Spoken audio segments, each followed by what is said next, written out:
I think we're ready to get started. Cameron, I'm going to turn it over to you. Perfect.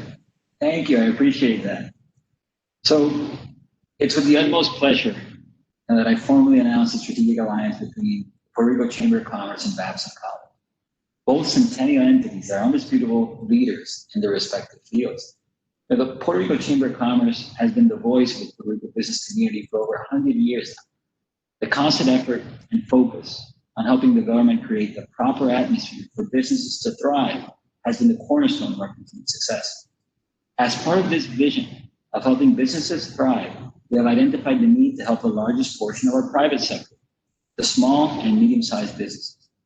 These businesses represent a significant portion of our GDP and are the largest employer group of the private sector. As part of our efforts to help improve the business conditions, we have made part of our focus to help bring the best educational perspective to our members of the Chamber of Commerce.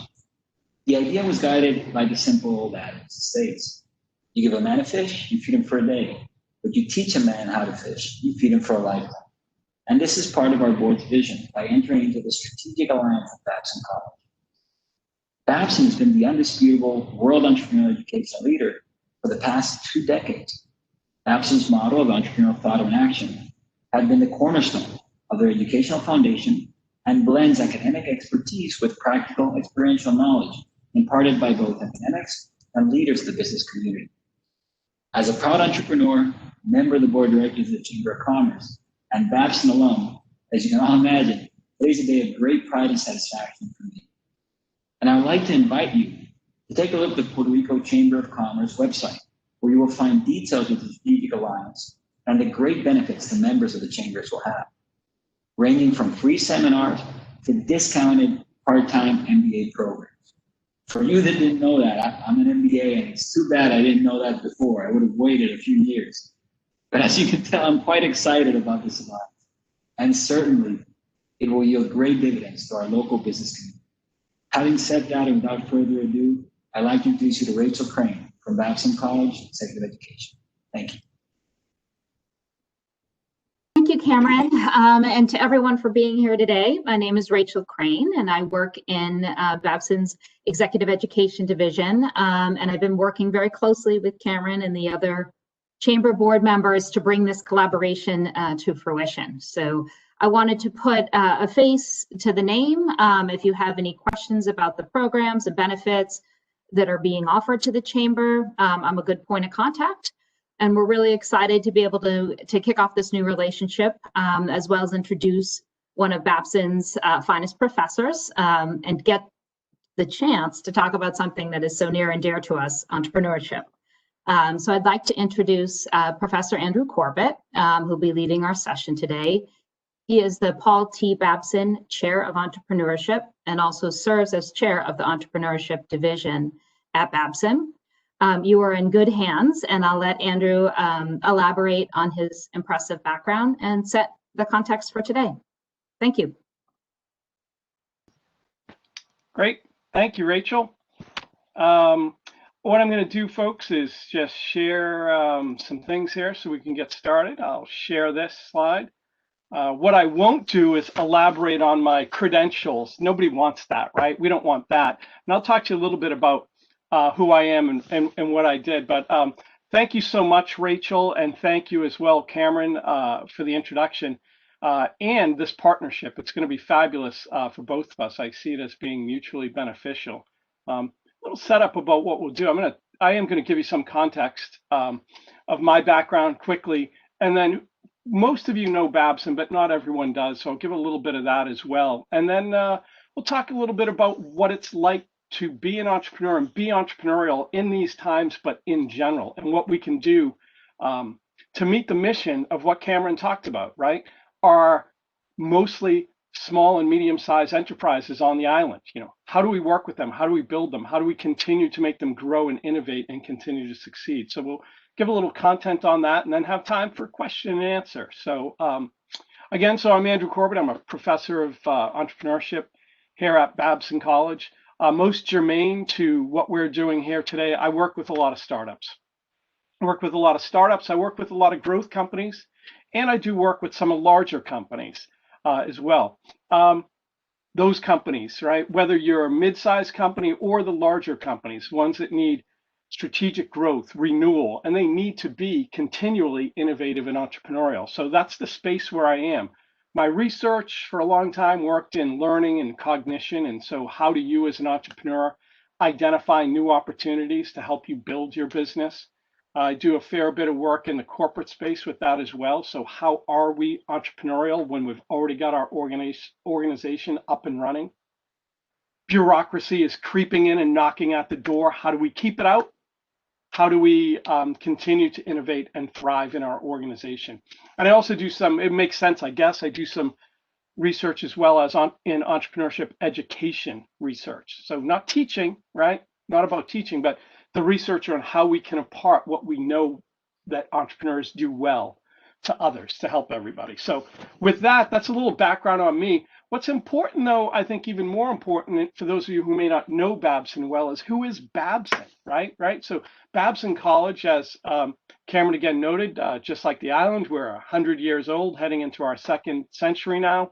And we think of ourselves as the convener of entrepreneurship in the world. You know, what do we mean by that? Well, if it's important around entrepreneurship and there's an event or an issue coming, happening in the world, we're involved in it some way. And we bring all the power of Babson, but most importantly, the power of people and entrepreneurs across the world together, just like we're doing today. Okay. And so some things about Babson that you may or may not know, we have been for over 2 decades. The #1 program in entrepreneurship from US News and World Report, both on our undergraduate and graduate side.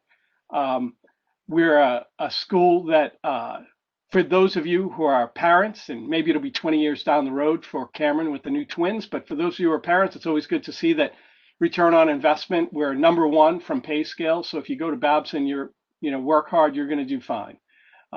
We publish in my group in the entrepreneurship division, the 2 leading textbooks, one for undergrad and one grad, that are adopted across the world. I think what's most important in a session like this is that top right-hand corner to point out to you, 100% of all the faculty, myself included, in our entrepreneurship division have entrepreneurial experience. We've either started our own business, been entrepreneurs, involved in the corporate side of it, involved in the financing side, the growth side in some way. And through all of that, we train thousands of entrepreneurs, employees, other faculty members around the globe each year on how to be entrepreneurial, or in the case of the faculty members, to teach entrepreneurially.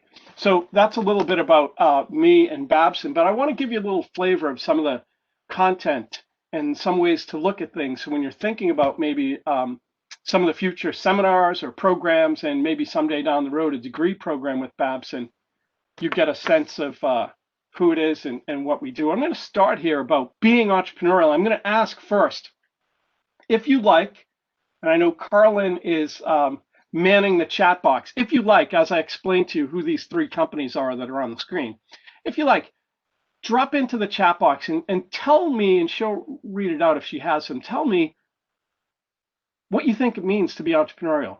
That's all. Whatever you think, a word, a couple of words, however you view it, however you see it. What does it mean to be entrepreneurial? And as I do that, let me explain to you what I got on the screen. I'm going to give you some example of these. The first company up in the left-hand corner is Ravi Nova. Ravi Nova, it's a Babson startup. Ravi Nova is a company that makes travel, high-end travel gear, mainly for parents that are on the run. Traveling with children. So a lot of these were leather bags, leather accessories, high-end. The founders had a connection in Vietnam. They worked with the Hmong people in that region in the area. So you see the little A and the V there are very colorful. And what they did is they support local craftspeople there by taking their fabrics and their wares, and they craft them into these leather bags. Highly successful organization. Cameron, you'll be happy to know that Ravi Nova, the 2 people, the husband and wife team that run that, are the parents of twins, but not the parents of twins one time, 2 times, 2 sets of twins, and that's the name Ravi Nova, are acronyms with all 4 kids' names, and they travel the world with them all the time. Anyway, next up is Detrapel. Detrapel is a company that makes chemical solutions, and in this case, it's a wonderful solution where it repels stains. Whether, you could literally pour red wine on your shirt, and if you had sprayed the shirt ahead of time with Detrapel, it rolls off. So furniture, shoes, clothes, anything like that. And of course, they've moved into large partnerships with people like automobile dealers and their, seats in cars and things like that. The last one is Bauer. They are a sports company, if you don't know, primarily in the ice hockey space, right? So I'm going to talk to you about them being entrepreneurial. If I can, Carlin, did anybody chime in with what they think it is to be or being entrepreneurial in the chat box? Not yet, but we'd love to hear from you if you have any thoughts. Oh, here we go. Entrepreneurial equals risk taker. Yeah, sure. That's definitely a part of it. I won't go into the egghead research that tells you actually what's interesting is entrepreneurs tend not to be big risk takers. What they do is they take on risk, but what they're really good at is spreading the risk around to other stakeholders and partners. So if you think about it like that, those of you who have been successful in your business probably see that, right? You're willing to take a risk, but you don't take huge risks. And when you do, you're good at spreading the risk around, but that's definitely a part of it. But let me talk to you about what these three companies did in the most recent pandemic to be entrepreneurial. So when we think about being entrepreneurial. And if you look at this here, so here's Ravi Nova, and as I told you, they were making travel bags, these high-end, like $300, $400, $500, beautifully crafted black travel bags, kind of diaper bags, cool accessories for parents traveling with children, but high-end. Well, first of all, no one's traveling anymore, and people don't have as much money. So the first thing they did is they immediately transitioned into making masks, which a lot of folks did, true to be told, not so innovative necessarily, but they were out there right away.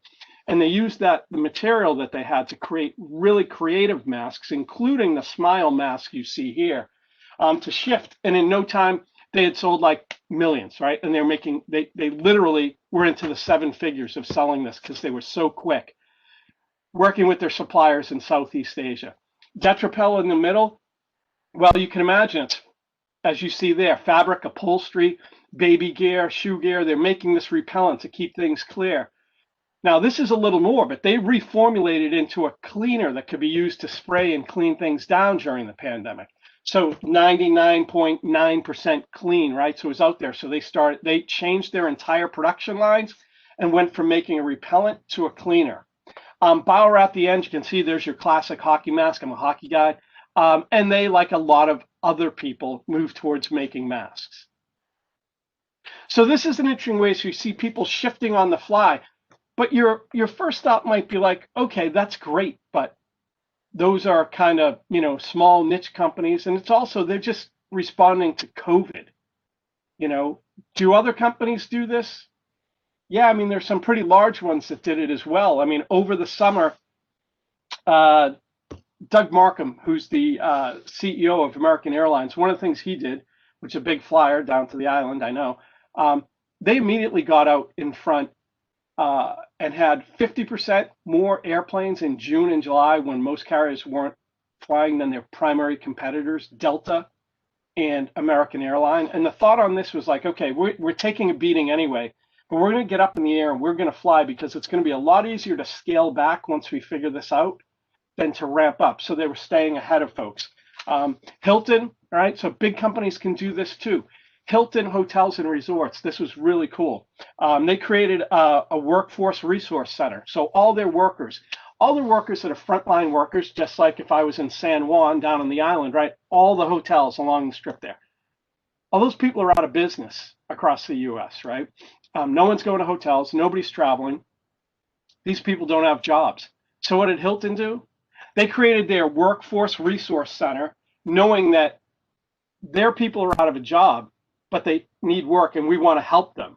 So they connected with Amazon, grocery stores, CVS, other pharmacies, folks that were in desperate need of frontline workers, and connected them to help them find jobs. And I'll talk in a little bit about why that was a great strategy for Hilton as well. But the point here is, it's not just about being necessarily small. It can be that medium-sized enterprise. I'm sure on the island you have tons of 1, 2, 5, and 10 people operations, but I know that there are a lot of small and medium-sized operations that go into the dozens and a few hundred, and maybe a couple that are closer to the thousands before we get into the corporate space. But in this time, right, the ability for each of us just to adapt, be flexible, it's needed more than ever. I will tell you that this pandemic is just a perfect, it's a horrible tragedy, but it's a wonderful example of what we try to teach at Babson, is that you have to be ready to be flexible and adapt all the time.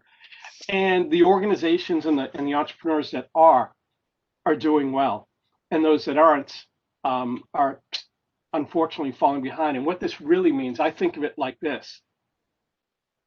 I think if you went back 10 maybe, but certainly 15 or 20 years ago, being entrepreneurial in your company, and this is after you start up, right? But continuing to have that entrepreneurial spirit, it used to give you a competitive advantage, but it really doesn't anymore. Now it's a necessary capability that all of us need, just along all the other things we do in our organization, right? If we're managing our money, we're managing our production line, we're managing our people, right? We're managing our finance, making good decisions. Those are things that are, always have been necessary capabilities to run your business. And what I'm telling you is, in this world today, regardless, even if we step aside from the pandemic, the fast-paced technological change of today and the way organizations operate, being entrepreneurial is no longer a nice to have. It's a must have. You have to act this way. You have to do it this way, or you're going to be eventually at some point left behind. So what does it take to be entrepreneurial? How do you have to act and react and to do this in a time? So I'm going to give you, say, 5 quick pointers here on being entrepreneurial and give you some background to it.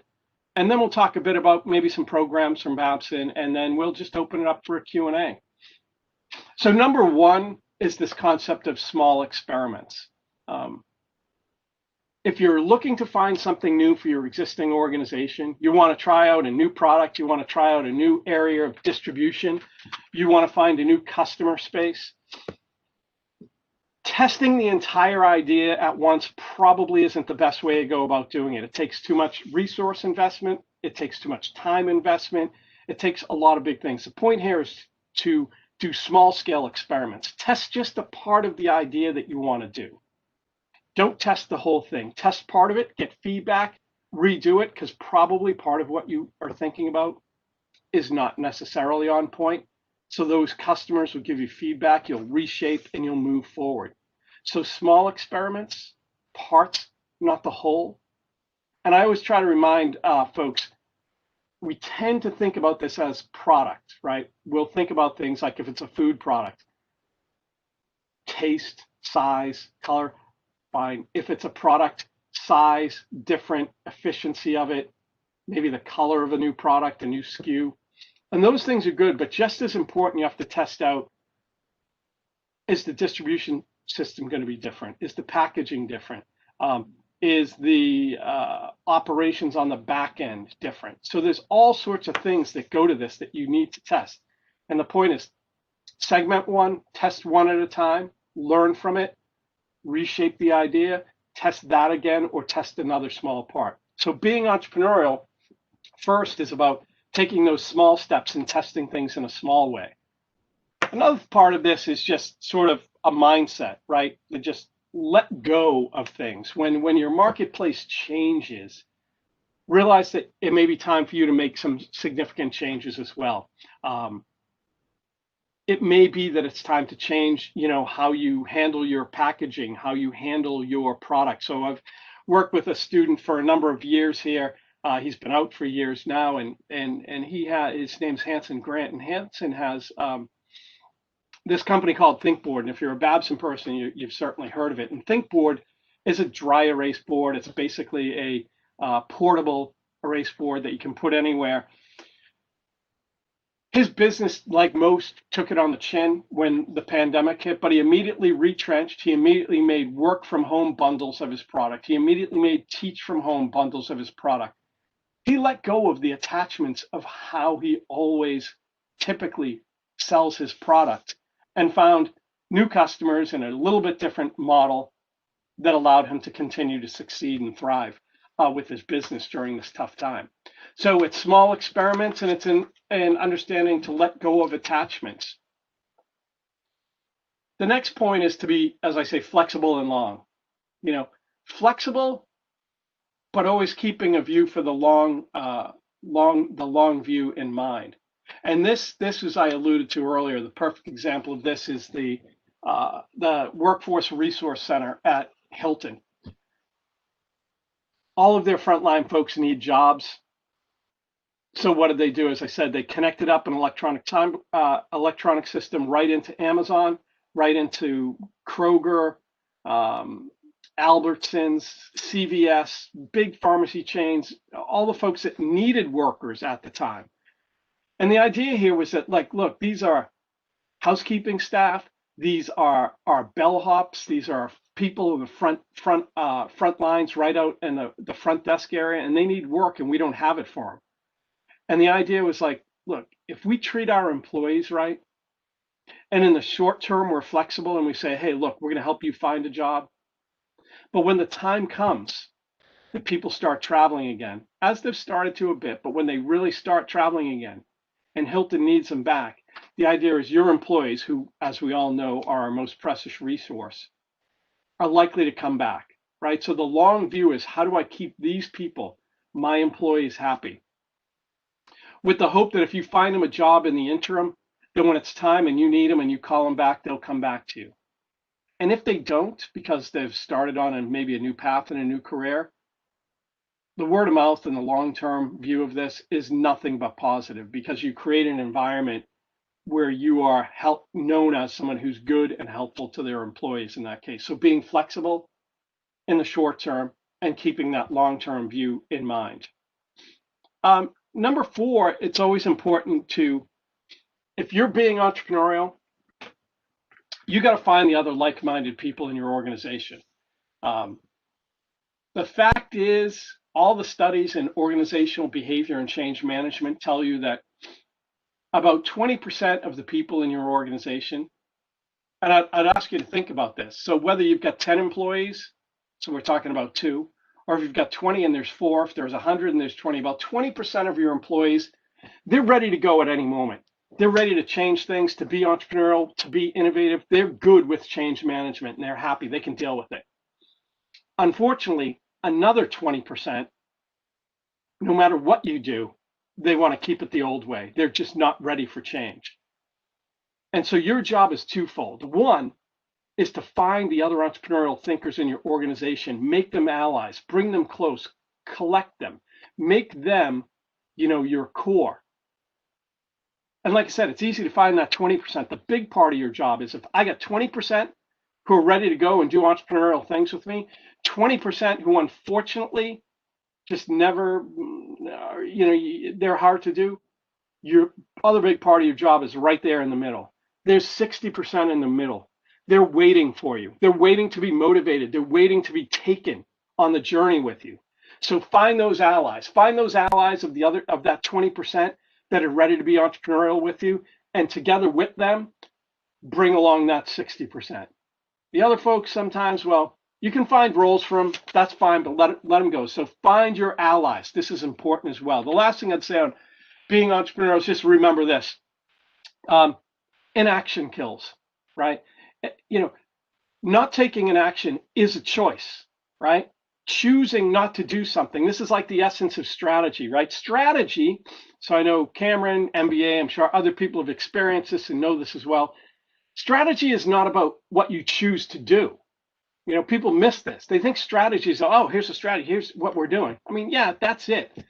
But if you think about it, strategy is really about what you choose not to do. You can do many times anything or everything within the space that you're at, but you don't have all the time, all the resources to do everything. So it's about choosing what not to do, leaving that aside and going forward, but you have to make a choice. Making no choice is in of itself a choice, and it's going to leave you behind. If not today, eventually and soon. So those are, that's a little bit of sort of the 5 ways we think about being entrepreneurial. and making sure that we can continue to evolve our organizations and our operations. So I want to take a couple of minutes before I open it up for questions on this or on anything at all. Happy to chat about anything at all around Babson entrepreneurship education, and what we do in general. But I do want to point out that we do have some things upcoming, whether it's for you or folks you know, upcoming entrepreneurship bootcamp program that is going to be an online program starting at the end of January that I'll be a part of. And this really is for folks who are at the beginning. They are, maybe they have their idea, they need to polish it, figure it out, and get going. Maybe they've launched already and they're pre-revenue or just starting revenue, but they're still trying to figure it out and build this business out. And the Entrepreneurship Bootcamp is for them. It's over 5 weeks. It's virtual with lots of live sessions. To give you a taste of some of the other things we do, we have other open enrollment sessions coming up. Most of them right now are online, but it's important to point out that they are live online, right? Live sessions like this combined, so it's synchronous and asynchronous. So we have things like Founders Finance. So if you need to skill up a little bit more, like often happens, oftentimes we have people who have great ideas for business. They get in there, they get it going, they understand their business, but maybe they're not as tight on the finance and the accounting side of it. So Founder Finance is for folks there. And Essentials of Entrepreneurial Leadership. So this is a foundational course on how can you as an individual continue to be an entrepreneurial leader. So it's connected to some of the things I spoke about this morning. There's a long, in-depth program on entrepreneurial leadership and influence. It really fuses entrepreneurship and leadership together.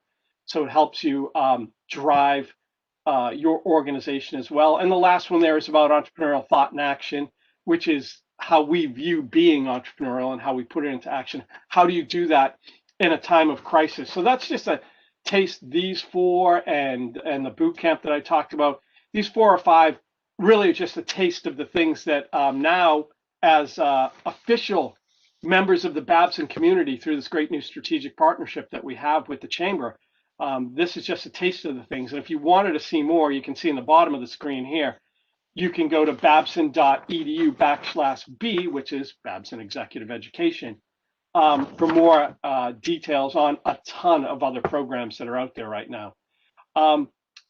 So that's it. I'm going to just wrap it here and just say that I'm happy to open it up for questions and comments. So I know you can put anything you'd like in the chat box, and Carlin will get it to me or other members of the Babson team if it's around logistical things on the content of different programs that we have upcoming. So thanks for letting me chat at you for about 20 minutes or so, and fire away.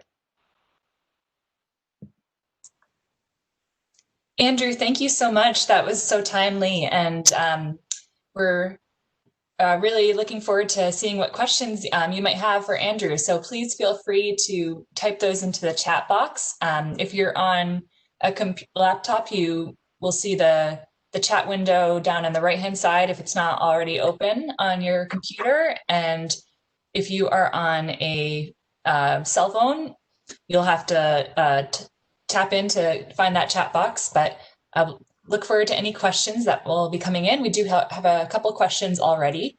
So I'm going to start with this one. Sure.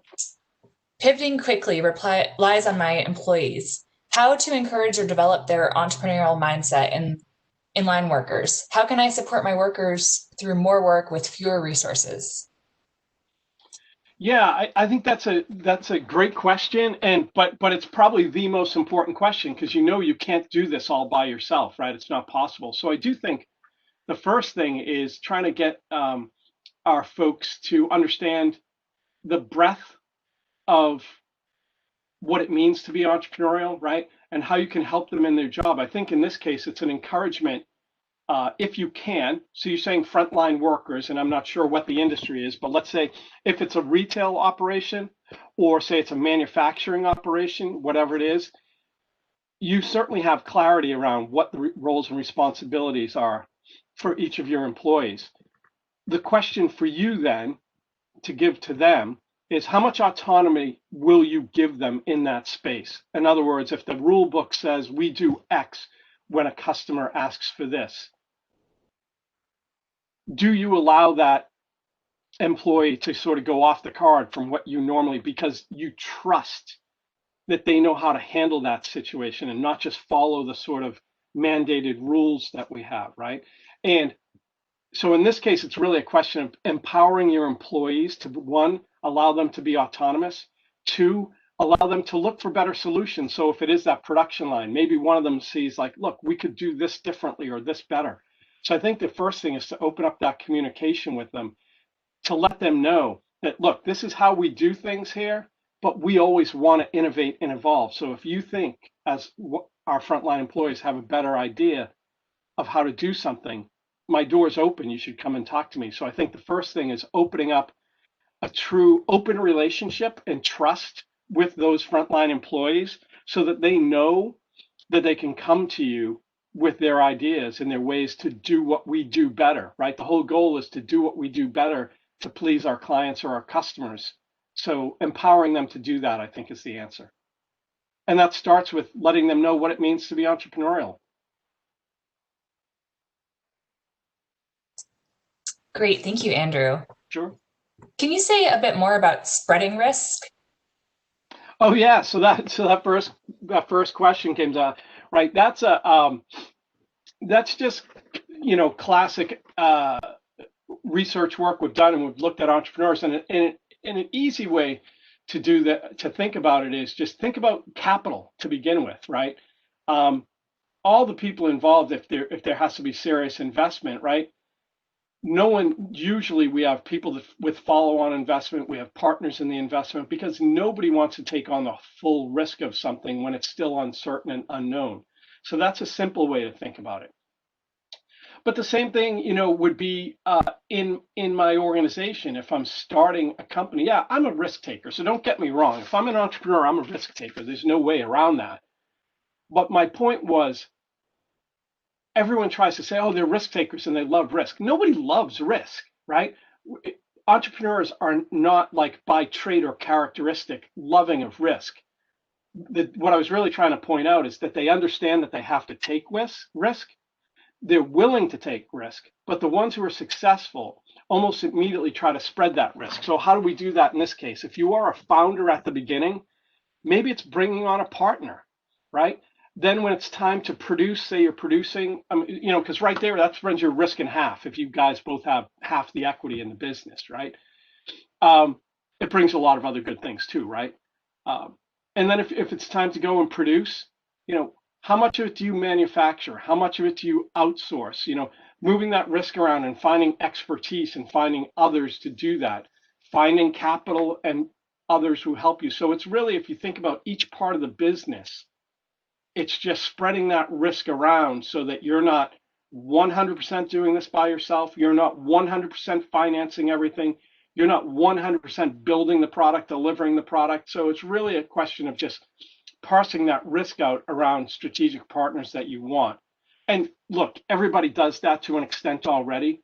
My point here really was, when I answered that question a little maybe too quickly and glibly at the start, is that while we are risk takers, defining us as risk takers, sometimes people make it sound like we like risk. And most people really don't. And most entrepreneurs, even though they can handle it, it's not what they do. So I hope that helps a bit. Great, thank you, Andrew. Yes, definitely. Someone else, your comment about keeping bureaucracy resonated with them, and they're wondering if you can elaborate on that. Oh, I think I think we just might have just lost connection for just a second there, Andrew. Can I repeat the question? Yeah.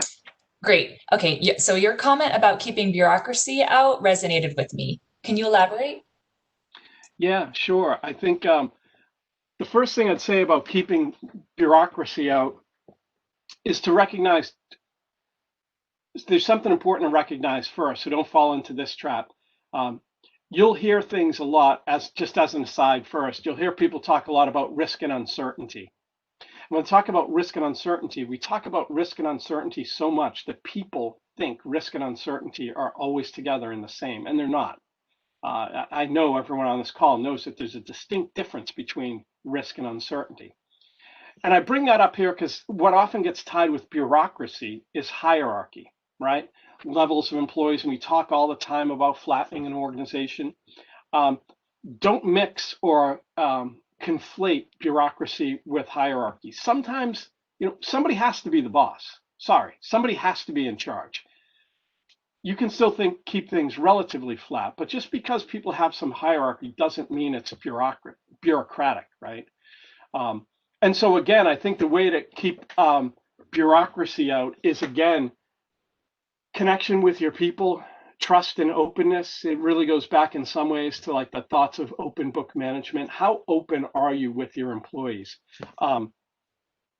Some companies and some entrepreneurs are very open. I mean, they literally share the books and share the finances and see how everyone's doing. I'm not sure that's tasteful for everyone, but how much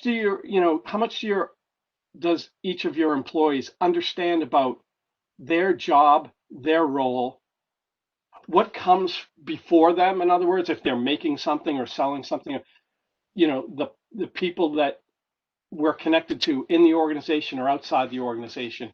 So how do they understand their role in the greater, larger organization and how we're driving value? So if they first understand that, you can help them understand how to do that more efficiently and effectively. So a lot of this often goes back to that openness of trust and sharing.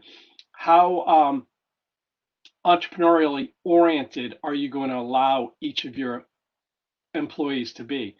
And this does go back to autonomy. If you want to lessen bureaucracy, give your employees more autonomy, allow them to make decisions within the framework that you're giving them, right? Not outside. You're going to say, look, we need to keep this customer happy. And within keeping he or she happy, I give you, this, the room to do that, how you see fit. So how much autonomy do you give to them? So, getting rid of bureaucracy is going to equate to how much autonomy you give them, how much risk taking you allow them to do within their job, and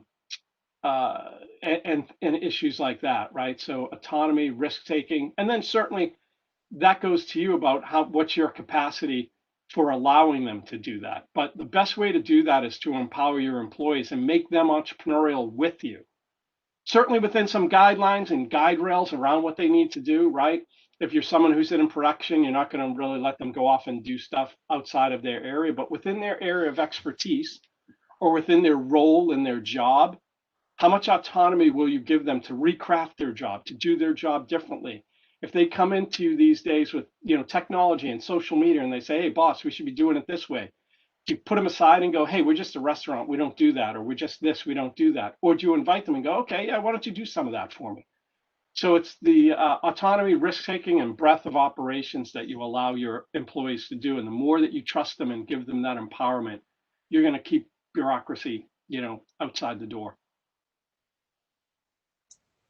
Thank you, Andrew. Sure. So we have a question about the Entrepreneurship Bootcamp program. Is the program just for actual entrepreneurs, or could it be for anyone who's thinking about becoming one? Yeah, I think in many ways it is the latter, right? It's for people who are thinking about becoming one. Usually what we have, the prototypical person we have in the boot camp and the prototypical class we have in the boot camp, we'll have a few dozen people and a handful of them are already up and running. They might have generated some revenue, but it's really early for them. The vast majority of people within there, either they fall into two camps. They have an idea for a business, but they haven't taken too much action on it yet. Or they've taken action on it, they know what to do, but now it's time to really get in a little more deep. So when we look at that, it's sort of, are you just at the beginning? Are you evaluating your business idea? Bootcamp's great for you. You're still trying to figure out the idea. If you've done that exploration and now you want to go deep and you're figuring out what the next steps are, the bootcamp works for you as well. It's going to allow you to do that. So it's perfect. It's really targeted at people who are trying to get a business up and going. And that could be anywhere from I'm still working on an idea to, yeah, I've launched, but it's really early and I'm still not there yet, and everything in between. That's the heart of who we have in the bootcamp. Great, thank you, Andrew. Sure. We also had a question about the process of admission for the Master of Science in Management and Entrepreneurial Leadership.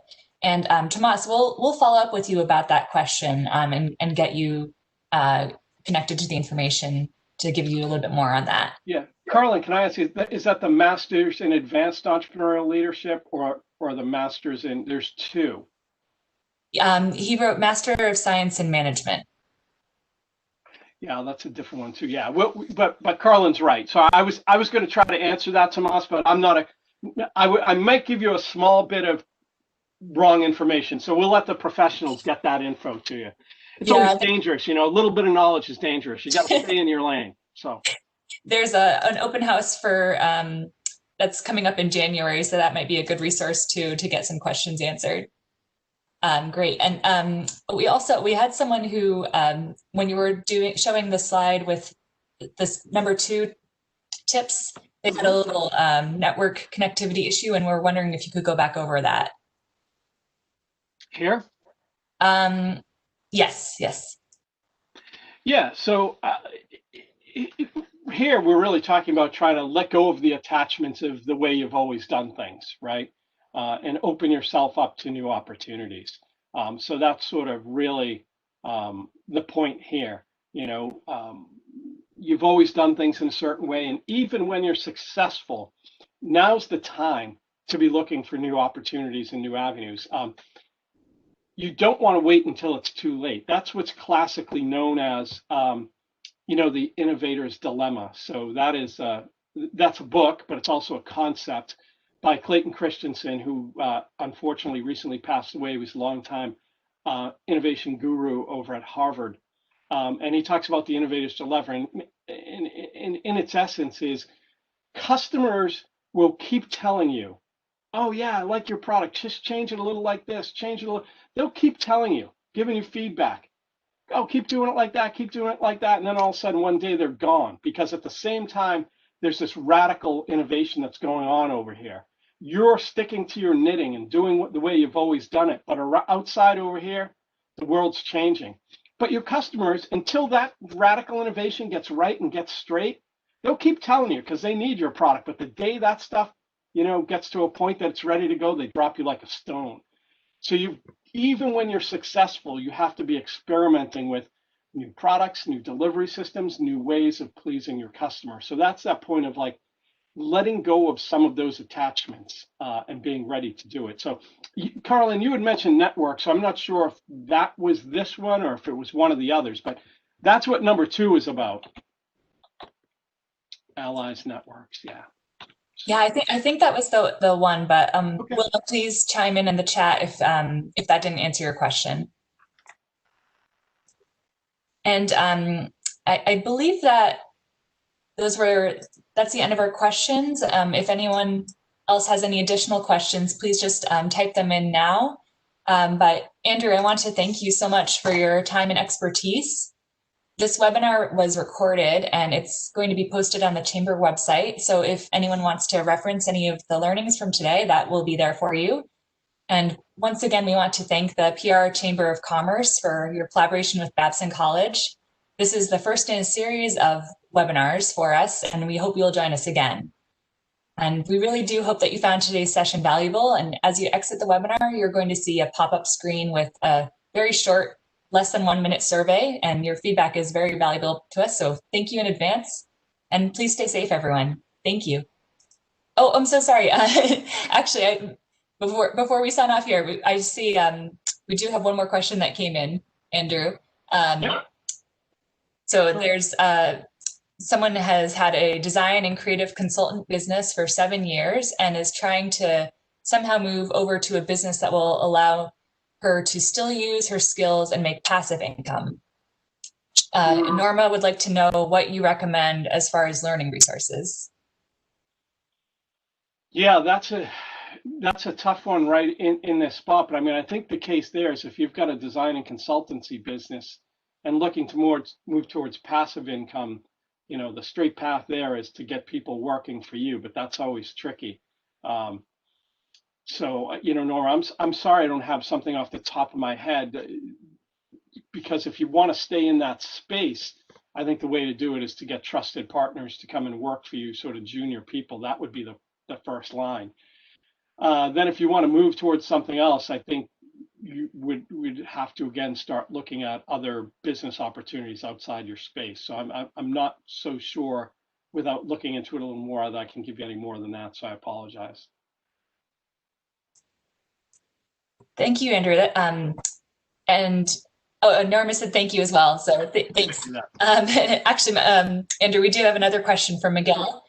Are there any common characteristics you have identified from successful entrepreneurs, or? Yeah, there are. And so here's one thing to be clear about, though. Like I always tell people often say, so what are the characteristics and the traits of an entrepreneur? Like, you know, because they used to think like if I'm a risk taker, like we talked about earlier, or I have a tolerance for ambiguity and uncertainty, or if I, you know, I have a strong locus of control, which means I think I control things, the environment doesn't control them, I control them. Like, so if I have a strong locus of control, if I can handle ambiguity, and if I'm a risk taker, I can be an entrepreneur. Not true, you know, not true at all. Characteristics and traits in and of themselves, if you have them, that does not mean you will be or won't be an entrepreneur if you don't have them, right? That's what we know to be true. So the best thing you need to be is someone who's willing to take action, be flexible, right? So what we teach at Babson, Cameron from the start mentioned the ET&A framework, which is entrepreneurial thought and action. It goes along some of the things I talked about this morning. To be an entrepreneur, you have to be willing to not just think and plan like an entrepreneur, you have to be willing to take action, to take small action, learn from them, recalibrate your idea, and continue to loop through that process. So it really is about an ongoing way to refine your business and your idea while connecting in small experiments and small ways with the marketplace to learn from it, reshape and move your idea over time. That's the best way. So the traits are a willingness to be flexible and adaptable, not be too close and too married to your ideas. That's what's going to make you. And the point is, traits themselves, those can help, right? There are some things like if you're generally, if you're optimistic and aggressive by nature, that's going to help you as an entrepreneur as opposed to being the opposite, right? But it doesn't mean you'll be an entrepreneur. You've got to do those other things I talked about to be an entrepreneur. And the programs we have at Babson teach and train that. The real point there is no one's born with traits and characteristics that make you an entrepreneur. You have to be made. Some traits will help you, but you have to be made. And I always joke that has to be true, because if it wasn't true, Babson will be perpetrating one of the largest frauds, you know, in American history, because we've been teaching people to be entrepreneurial for 100 years. So if you can't teach it, we've been stealing people's money, and I can tell you we're not. Thanks, Andrew. And thank you, Miguel, for asking that question. I think that's a question that so many people have. So that was really great. And a nice way to wrap up, unless we have any additional questions. I see we do have one that just came in the chat that's in Spanish. Unfortunately, I'm not able to translate it. Let me see. You know, my 2 years of high school Spanish are not going to help in this case either, although next year, 2021, I'm doing it. For real, I will be habla español, and I'll be using the right words as opposed to all the vocabulary words I learned that I confused as a youngster. Zapatos. Oh, okay. So Andrew, it was someone It was private chat. Yeah. So okay. I took high school French, so I'm not much help either, but but I think I'm just going to keep talking for just a second here, see if any additional questions come in. But if not, I want to thank everyone for your time and attention, for being such a fantastic audience, and for all of the wonderful questions. And we hope to see you at a future webinar. And thank you once again to the Chamber. Thank you to the Chamber as well. It was great. It was great to be here today. Thanks a lot. Thank you. Thanks for bringing us together, Cameron. You got it. It's my pleasure, and the Chambers. Thank you, everybody. Take care. Take care. Thanks, Andrew. You bet. Take care, folks. Thank you. So that brings our webinar to an end here. I'll just keep the room open for just a couple minutes here in case anyone has any questions that weren't already addressed, but please feel free to drop off, and thank you again.